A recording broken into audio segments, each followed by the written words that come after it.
আমরা অনেক সময় হালালকে হারাম বানিয়ে ফেলি, হারামকে হালাল বানিয়ে ফেলি নিজেদের সুবিধার জন্য।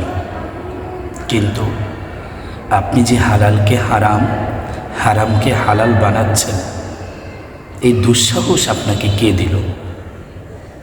কেন আপনি এটি করলেন? এই দুনিয়ার জিন্দেগি কি চিরস্থায়ী? যেই জিন্দেগির মধ্যে আপনি থাকবেন, একটু বিবেক বুদ্ধি দিয়ে বিবেচনা করুন। এক ব্যক্তি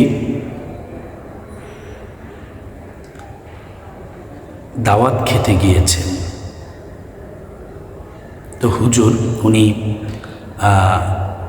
ওনাকে এক বাড়িতে দাওয়াত দিয়েছেন। দেওয়ার পরে উনি গিয়েছেন। যাওয়ার পর তো ওনাকে খেতে দিয়েছেন করলা ভাজি, মাছ, শুটকি, এরকম কিছু জিনিস দিয়ে। তো উনি খাচ্ছেন, আর যিনি দাওয়াত দিয়েছেন ওই সাহেবে দাওয়াতের দিকে তাকাচ্ছেন। এক পর্যায়ে বলতেছেন, ভাই আর কিছু কি নাই? পর্দা থেকে সাহেবে দাওয়াতের স্ত্রী উত্তর দিচ্ছেন, হুজুর আছে। তো হুজুর বলতেছে, খাসি, গরু, এগুলো কি কিছু আছে? বলতেছেন, না হুজুর, আমরা তো গরিব মানুষ, আমরা ওরকম কিছু আয়োজন করতে পারি না। তো হুজুর বলতেছে, কি আছে? তো বলতেছে, মুরগি আছে, মুরগির তরকারি আছে। তাহলে মুরগির তরকারিটা দেন। পর্দা থেকে বলতেছেন, না, মুরগির তরকারিটা হুজুর আপনাকে দেওয়া যাবে না। কেননা এই মুরগিটা আমার হাজব্যান্ড চুরি করে এনেছে। তো চুরির জিনিস তো হুজুরকে দেওয়া যায় না। হুজুর বলতেছেন, আস্তাগফিরুল্লাহ, আস্তাগফিরুল্লাহ, না না, এটা আমাকে দিয়েন না। কিছুক্ষণ পরেই হুজুর বলতেছেন, আচ্ছা ওই মুরগির তরকারিতে কি আলু দিয়েছেন? বলতেছেন, হুজুর আমাদের হাতে ওরকম টাকা পয়সা নাই, তো যার কারণে ঘরে আলুও নেই, আলুও দিই নাই।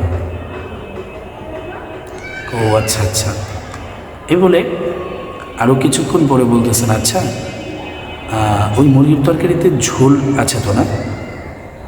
তো বলতেছেন, জি আছে। তো হুজুর বলতেছেন, খবরদার আমাকে ঝোল দিবেন, মুরগির গোস্ত কিন্তু দিবেন না। তো পর্দা থেকে স্ত্রী বলতেছে, দাও দাও, হুজুরকে ঝোল দাও, মুরগির গোস্ত দিও না। তো ঝোল দিতে গিয়ে ওনার প্লেটে মুরগির গোস্ত পড়ে গেছে। তো এবার ওই লোক কী করছেন, মুরগি গোস্তটা উঠাচ্ছেন, যে আরে আস্তাগফিরুল্লাহ, এটা কি হলো? হুজুরের প্লেটে গোস্ত পড়ে গেছে। হুজুর বলতেছেন যে, এই কী করছো? উঠায়ও না। কেননা আমি তোমার কাছ থেকে গোস্ত চেয়েছি?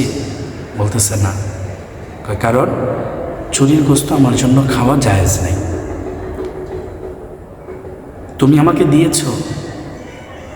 বলতেছেন, না, আমি ঝোল দিতে গেছি, সেটা পড়ে গেছে। তো বলতেছেন, তুমিও আমাকে দাও নাই, আমিও চাই নাই, ঝোল দিতে গিয়ে যেহেতু পড়ে গেছে, এটা ইসলামে জায়েজ আছে, এটা সমস্যা নেই, খাওয়া যাবে। সম্মানিত দর্শক ও শ্রোতা, এই গল্পটা বলার কারণ হলো, আমাদের মাঝে অনেক হুজুররা আছে, টাকার জন্য, সম্মানের জন্য, অর্থের জন্য নিজের ঈমানকে বিক্রি করে দেয়। হালালকে হারাম বানায় আর হারামকে হালাল বানায়। অতএব ওই সমস্ত মানুষদের থেকে আমাদের সকলের বেঁচে থাকা অত্যন্ত জরুরি, আমাদের ঈমানকে হেফাজত করার অত্যন্ত জরুরি। মনে রাখবেন, এই কিয়ামতের জামানায় জ্বলন্ত কয়লা যেমন হাতের মধ্যে রাখা কষ্টদায়ক, ঈমান রাখাও ওই রকম কষ্টদায়ক।